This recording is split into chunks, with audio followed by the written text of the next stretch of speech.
Good evening, everyone. To all our participants, thank you for your patience. So good evening to our participants and our distinguished guests and speakers this evening. So I'm Justine Shanti Alexander. I'm the country director for Mongolia with the WCS, and I'll be moderating this evening. So we really are pleased and delighted that you're joining us for this evening session on innovative climate change modeling for biodiversity conservation in Northeast Afghanistan and beyond into Central Asia, co-hosted by the European Union and the Wildlife Conservation Society, WCS. So WCS and its partners crafted a sophisticated tool predicting climate risks in Northeast Afghanistan for the next century. Its tool was funded by the EU and provides valuable insights into the conservation of critical ecosystems, rivers, and key wildlife species, including numerous CAMI and CMS migratory species. So we'll hear more about that during this event, but we have three sections. First, we'll hear from our distinguished guest from the European Commission, who will provide some opening remarks. We'll then move on to a short talk by our guests at WCS Afghanistan. And then finally, we'll move on to a panel discussion with representatives from the Research Institute of Environment and Nature Conservation Technologies of Uzbekistan, UNEP, Humboldt University Berlin, and the Critical Ecosystem Partnership Fund, CEPF. So please note that we do plan a reception after the discussion, so do stay on to discuss amongst yourselves. But first, I'll give the floor to our first distinguished guest, Mr. Hans Stelstra, Deputy Head of Unit, National Capital and Ecosystem Health at DG Environment of the European Commission. Thank you.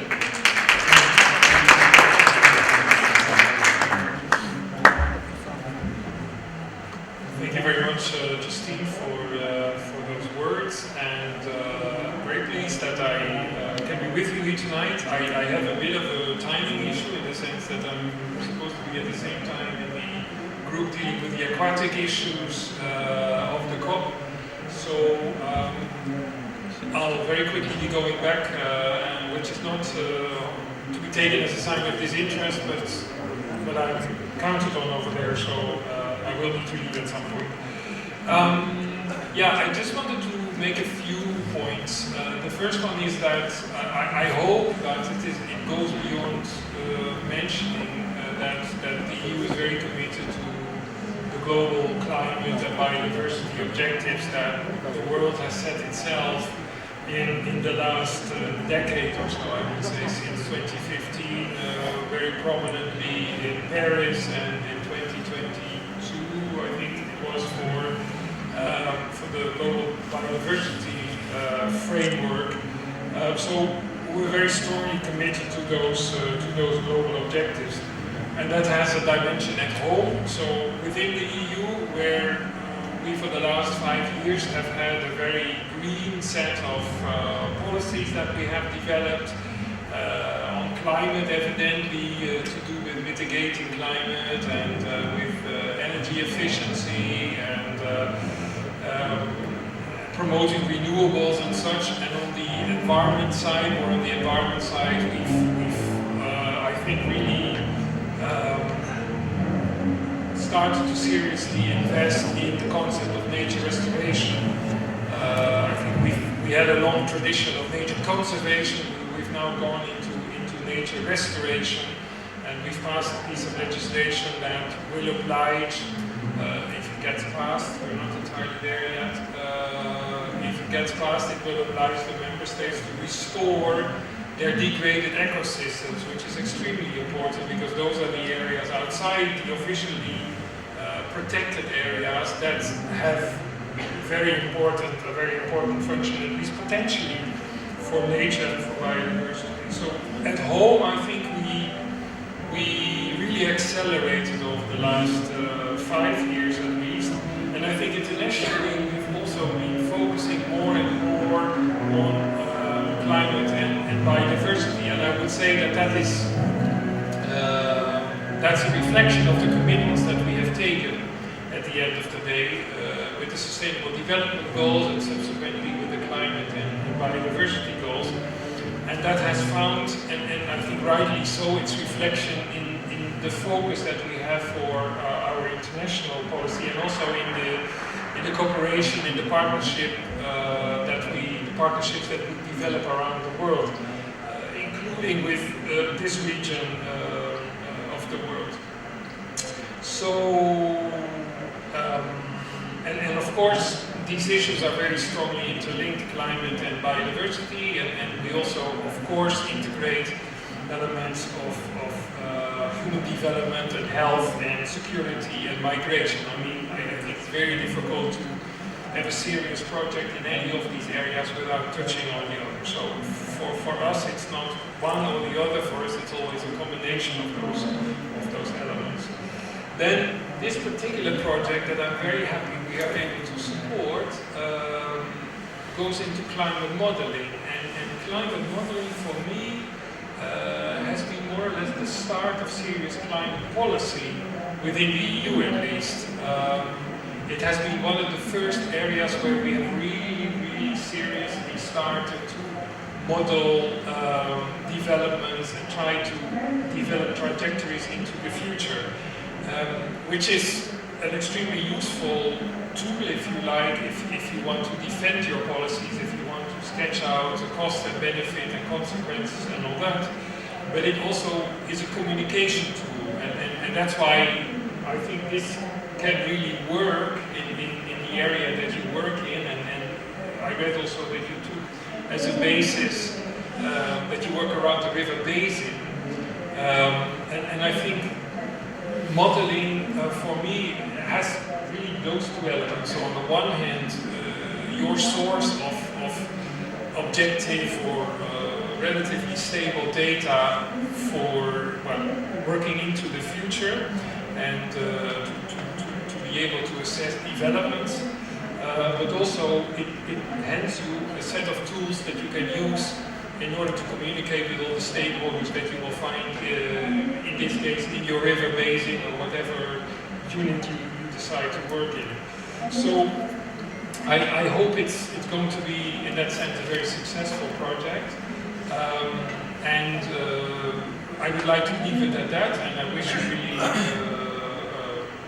all the best for the discussion. And I'm really proud and happy that we are able to support this project from the side of the European Union. Thank you very much.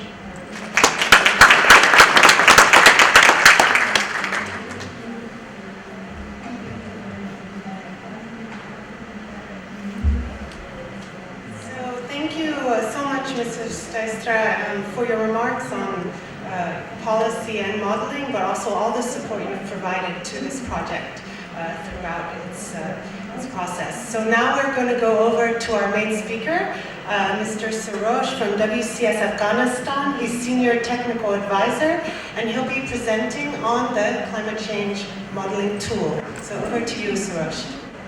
Thank you very much, Justin, and all the guests attending this side of it. We have been registered in Afghanistan since 2006 and are still active in the country. Our focal activity areas are biodiversity conservation, landscape and protected area management, natural resource management, climate change, community engagement, livelihood enhancement, education outreach, policy and capacity building. In 2016, data indicated that Afghanistan is amongst the top 20 most vulnerable countries to climate change.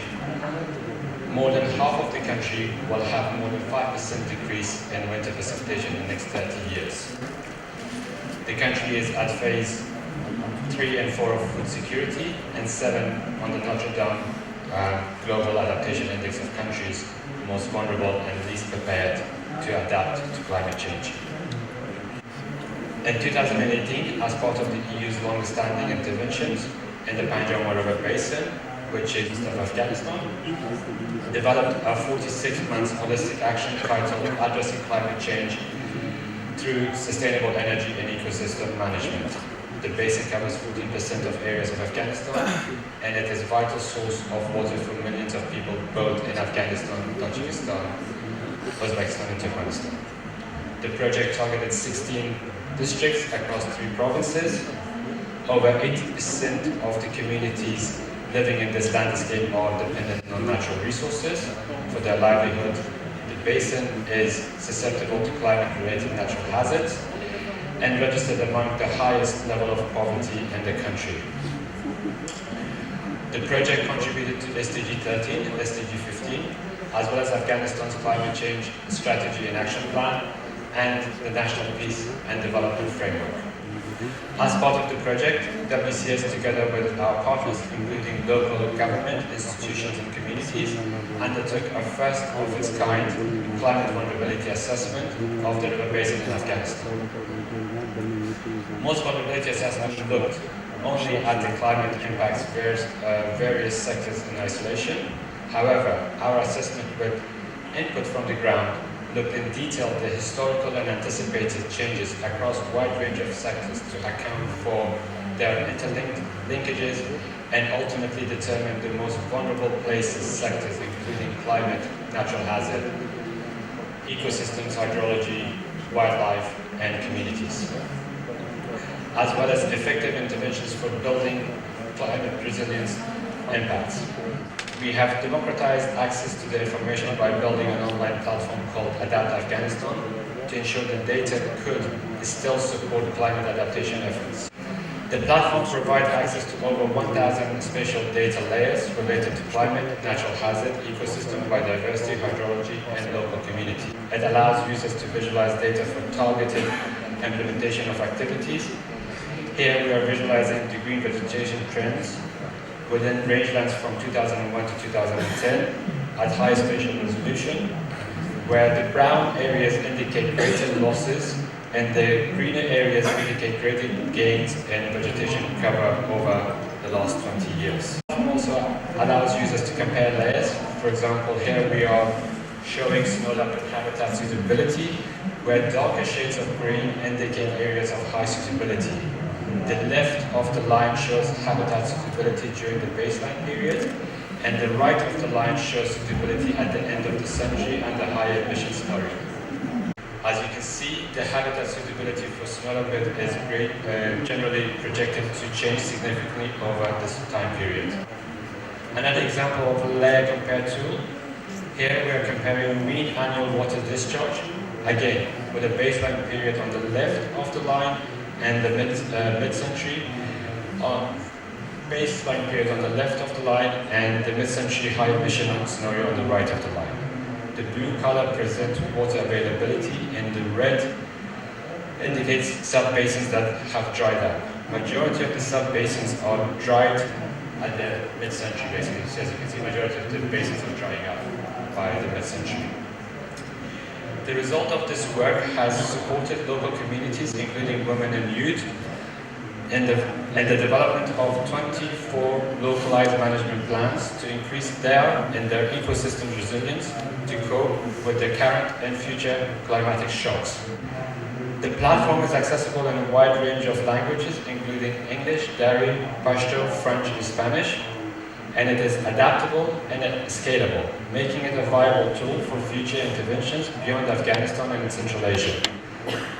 This project has been collaborative work with many partners, and we'd like to thank the European Union for its continued support of the project, including after the change in the regime. Thank you.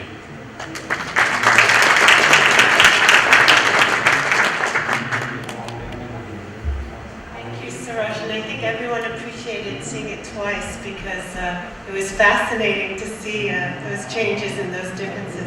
So I think we have time for 1 or 2 questions before we go to the panel. Is there any questions from the audience? For Sarosh here? Yes, please. Yeah, thank you very much. It's very impressive. I like the usability looks very, very easy, and I love that. I wonder what was the project duration and the budget of the project? That would be very interesting. So the project was 46 months, and basically the project was developed between 3 partners, and it had 3 components.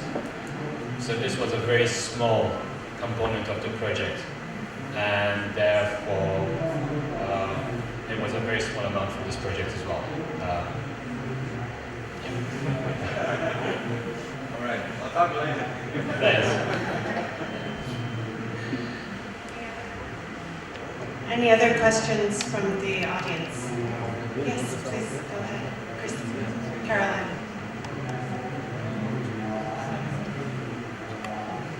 Thanks, really fascinating. Do you have plans to expand the tool into other countries in the region? We're hoping that we can expand this tool. It's a versatile tool, we can build on it. So yes, we're hopeful that other countries will take up on it and we can build on the experience that we've gained in this project. So yeah, it would be really useful also in Mongolia, so I hope, Sarosh, you give us a visit. So thank you everyone for those questions. We'll move on to the panel discussion. So I please now would like to invite our panelists on stage. We have Dr. Batiyor Pulatov, Director of Research Institute of Environment and Nature Conservation Technology under the Ministry of Ecology, Environmental Protection and Climate Change of the Republic of Uzbekistan. We also have Doreen Robinson, Head of Biodiversity and Land Branch at the United Nations Environmental Program, UNEP. And finally, and also Dr. Ranjini Murali, researcher at Humboldt University Berlin and Senior Conservation Scientist at the Snow Leopard Trust. And Mr. Olivier Langrand, Executive Director of the Critical Ecosystem Partnership Fund, CEPF. So, welcome everyone on stage. So we would like to kick off the discussion with Dr. Pulatov. So how is Uzbekistan adapting to the effects of climate change on natural landscapes in the Amur Darya River Basin? Could you share some insights, please? Thank you very much for your question. First of all, I would like to say welcome you all to Samarkand. I hope you stay and enjoy the CMS COP14. I think this is during the COP, it has been organized on 60 side events, and I'm very privileged to be attending one of those. It's nice and presentation, and it's really nice to see how our neighboring countries and others have developed this tool. So thank you very much for this nice visibility of this technology. I mean, it's for small budget, this done is a lot of work. Right? It's a great job. Regarding the question, turn to say on Amur Basin, Uzbekistan, first of all, like other countries, Central Asia is one of the very region that is the impact of climate change, and we need to consider these activities. Our president has really initiated some the goals on, for example, one of those I would like to mention also on the Yashil Makon initiative. It's planting trees, because the trees is also one of the, I always say that planting one tree is responsible for 3 conventions. It's a convention for the climate change, biodiversity, and land degradation. Yes, exactly. So we are doing these conventions, and we are working on that. And I think it's that Uzbekistan also take the responsibility to reduce the climate change until 30 and step forward. Let's, if you go to another river basin, regarding the conservation of the biodiversity, I think it's along the another basin we have 3 protected areas, and along these protected areas, it's a very we have unique species. We need to work to understand, like the early presentation mentioned about the modeling. The modeling is very important to understand what will happen in the future and how we're going to use this. And using the water resources, we will always talk about water availability, water scarcity, but we need to understand another question of the how much water we how we're going to use this water.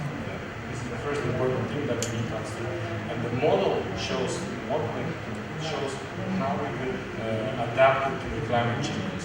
I think it's showing by Mr. Soros a tool that is really incredible. And we are also working, we are doing modeling along the basin to understand about all this from the upstream to the downstream, to understand how much water is reaching to the carbon region, and how much the food security. This is all along the water scarcity, about how this during the 40 or 30 years has changed the land and cover, and also it's also focused on the fisheries, also food security and disaster risk because the economy is very quite open. I think this floods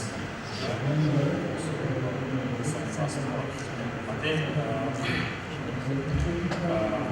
one of the issues that we are working on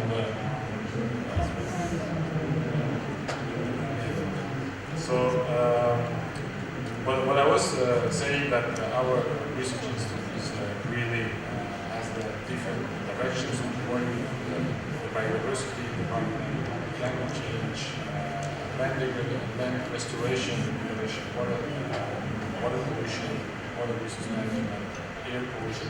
These are all for environment. Yeah, we need to join these to save the biodiversity. Yeah, even the waste management, because any waste in the sector that is around it is fine person. Uzbekistan is one of the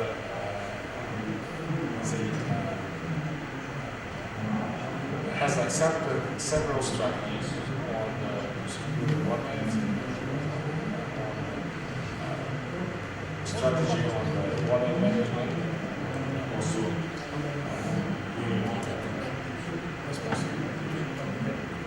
let me just also say that under the presidential decree, recently our ministry has established a national Center for Climate Change. It is a real responsibility to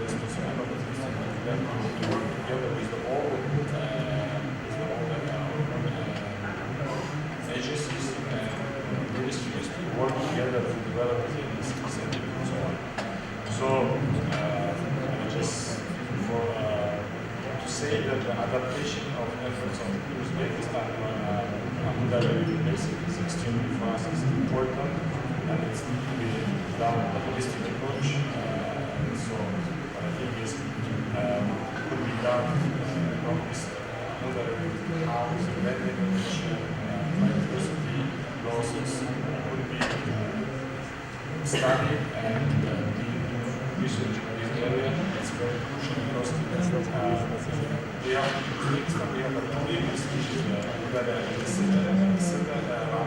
among the lot of the protected areas, but when you focus on three protected areas, they are some of them is the red species, like the papaya, deer, gazelle, and this is in the future.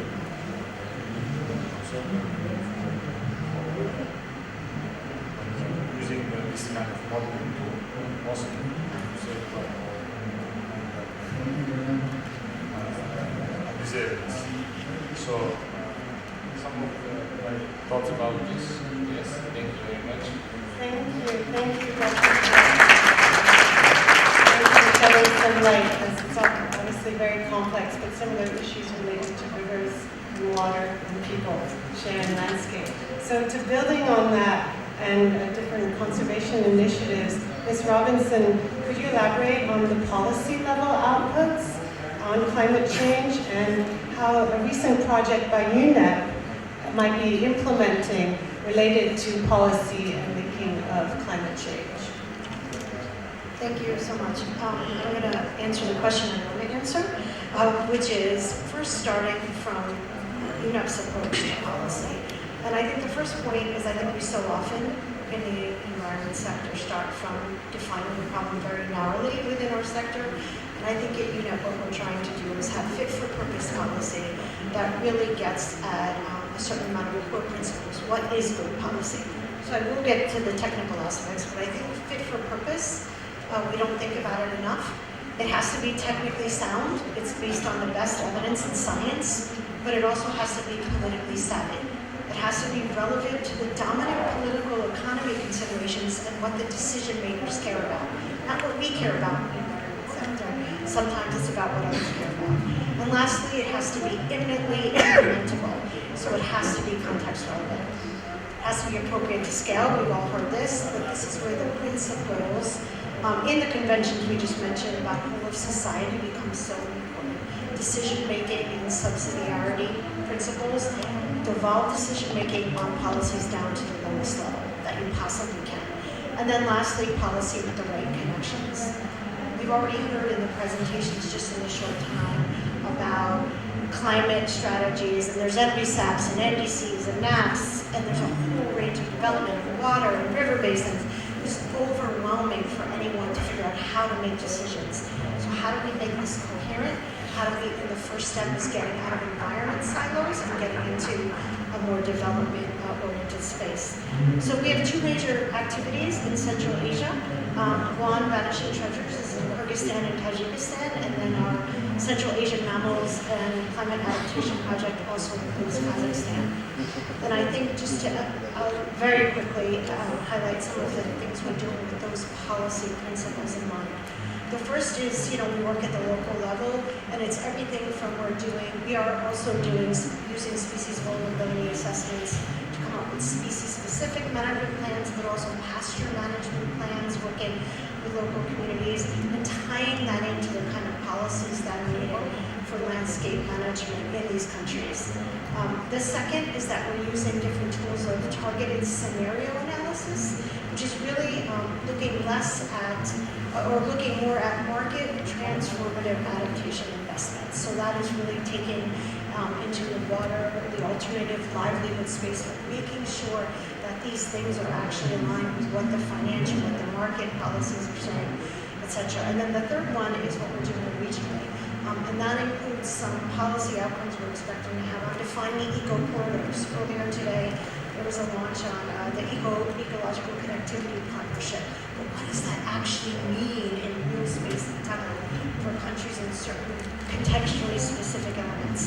So figuring out how to translate that down from a global level to something that matters is important to us. As well as, we're looking at everything from a 5-year sustainable action plan, a sustainable plan for mountains, which is again looking across sectors and sustainable development goals and making sure the environment parts are fit into these other policies, not always the other way around. So I will leave it at that. The only other point is in our policy making we're trying to look at in these countries is how do we balance the regulatory, which often is the focus of the environment community, with real incentive-based policies. And that really means understanding what people value or don't value, and then how do you make policy actually create the incentives for the kind of mind shifts and behavior change that are needed. And that's not always a regulatory part, what you can't do, but it's more about incentivizing what you can do in these spaces. Thank you.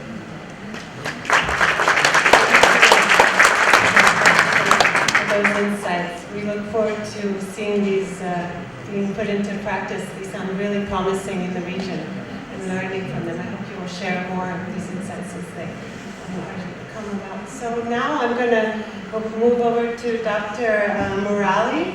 We're eager to hear from the perspective of the humans, of people, and how do you think human-wildlife conflicts might evolve with the influence of climate change in this region or perhaps beyond?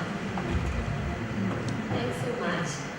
Thank you so much for having me on this panel, and thank you, Suresh, for a very, very insightful presentation. And thanks to both the Uzbekistan and the EU for elevating such an important topic. As we saw, a lot of what Suresh was talking about was snow leopard landscapes.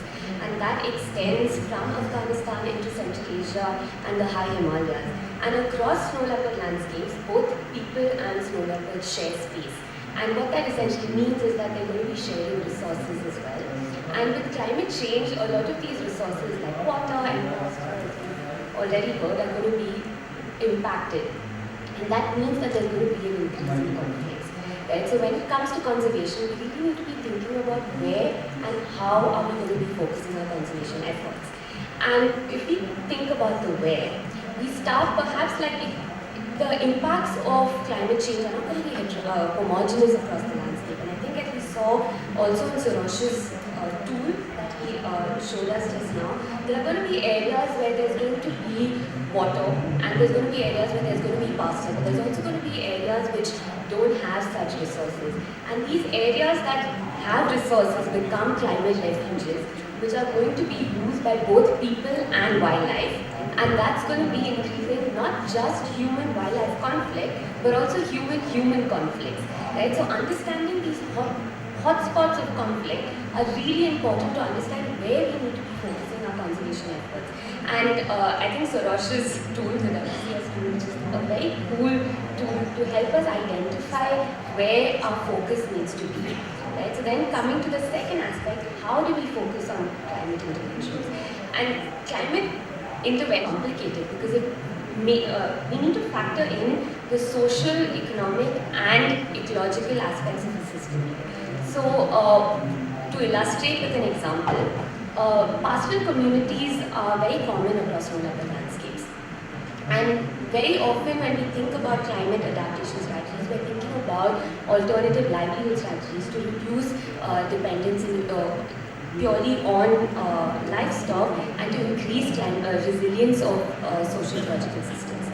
But sometimes what happens is when there's excess money in the system, people invest into more livestock because those are the investment patterns that people are familiar with. And that increases actually vulnerability of the system.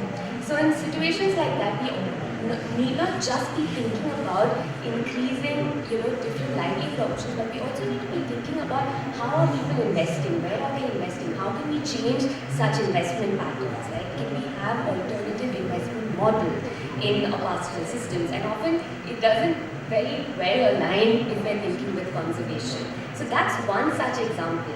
But we need context-specific, multi-pronged approaches when we're dealing with climate interventions.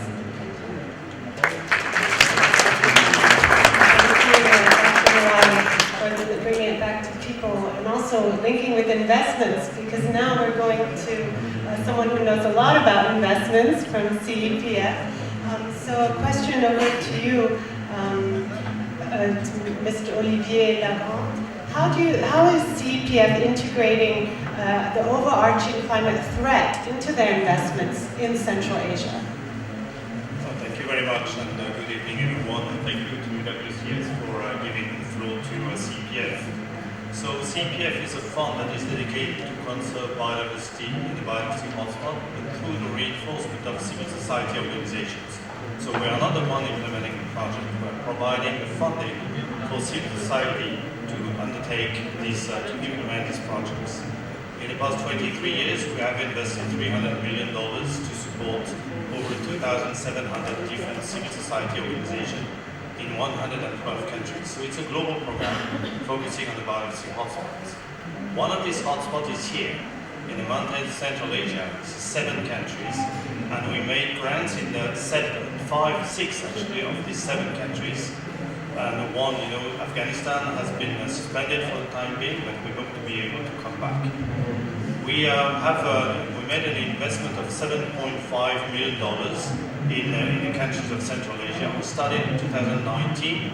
We will end in 2025 for this cycle, but we will also continue doing another phase of investment. And that's something interesting also because from our focus on biodiversity, we may see some changes as a result of the need to address the impact of climate change in relation with biodiversity conservation. We made 95 grants in the 6 countries of the region to 69 different organizations, 60% of them being local organizations, because that's again something very important. We make funding available to NGOs, NGOs, but obviously we prefer to fund local NGOs to build this cadre of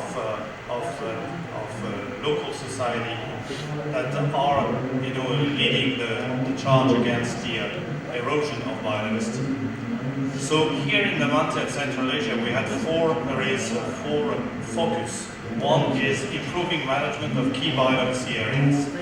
We identified 28 priority key biodiversity areas out of 144 that are recognized for this hotspot. And we worked on the conserving species, threatened species. We had 33 priority species. We had corridors and connectivity as a focus area, and also production landscapes. We don't want, biodiversity to disappear from production landscapes. We want to make sure that the biodiversity still exists in protected areas, but also in these production landscapes. It's a very important approach that we achieve through corridor management. So as far as the achievement are concerned, so we saw KBA under improved management totaling 600,000 hectares for the hotspot, which is quite good. We had new protected areas created. It's rather modest because that's not up to the NGOs to create protected areas. That's the responsibility of governments. Nevertheless, the project that we funded generated new protected areas. 11,000 hectares of new protected areas have been created, and an additional 10 species saw their reduced threats, being affected. So 2 areas that came out, as interesting, related to climate change. One is the change in management practice that were induced, when we funded 5 projects in Kazakhstan and Kyrgyzstan, because the proponents who submitted this project realized that the grasslands, especially in high valley and slopes, had to change because of the increase of the grazing, especially during the summertime. And as a result of increased grazing, the carrying capacity of this grassland was by far exceeded. And the carrying capacity was too high, as I said, and the ability of this grassland to recover was very limited. So they realized that quickly, and we found, as I said, five projects in 2 different countries to find solutions to this management practices for this grassland. Another area that where we funded 2 projects in Tajikistan and in Kyrgyzstan had to do with the forest productivity that was decreased as a result of climate change. So we funded a project that promoted and improved better forestry practices to compensate the loss in the production of the forest, and also we funded a youth organization that looked at solar energy and efficient stove to reduce the use of forest product. So that's 2 projects that responded to this identify issue related to climate change. And finally, we saw a change in the species pattern distribution in the hotspots. And we funded a project in Tajikistan and Kyrgyzstan to look at apple trees especially, and to try to, trees migrate actually, but it takes time. And actually climate change is going faster than the plants can adapt. So we funded 2 projects that look at these endemic plants, and especially apple trees and apricot trees and walnut also, and also including ex situ work in these 2 countries to try to find solutions to climate change. So what I want to say is that this started from a portfolio of a biodiversity conservation project funded by CPF. We have other portfolio, and I want to give quickly an example of another one, which is Madagascar and Indian Ocean Islands, where CPF accessed funding from the Green Climate Fund. We accessed 38 million from the Green Climate Fund, plus $11 million from EU to address the impact of climate change using nature-based solutions in 4 countries: Madagascar, the Comoros, Seychelles, and Mauritius. And this is 50 million for civil society to find solutions to climate change using nature-based solutions. And this is a project, 50 million over 10 years, because that's another thing. If you have a project for 2 or 3 years, they won't be able to address effectively issues related to climate change. We have to change basically the time frame we're operating if we want to give the chance to civil society to find solutions, to use nature to combat climate change. Thank you very much. Thank you, Mr. Lamont. And thank you to our panelists, for highlighting that the modeling is just the beginning and that it will bring to further context-specific, perhaps, solutions. We can incorporate people, but also perhaps it will lead to nice policies, as the EU representative highlighted, and then how it can lead to prioritizing our investments as well in the area. So it's really exciting how it's not just a tool, it leads to so much more that can be done in the region. I think we have 2 minutes, so perhaps we can take 2 questions for our panelists, if they are in the room, before we go and enjoy the refreshments.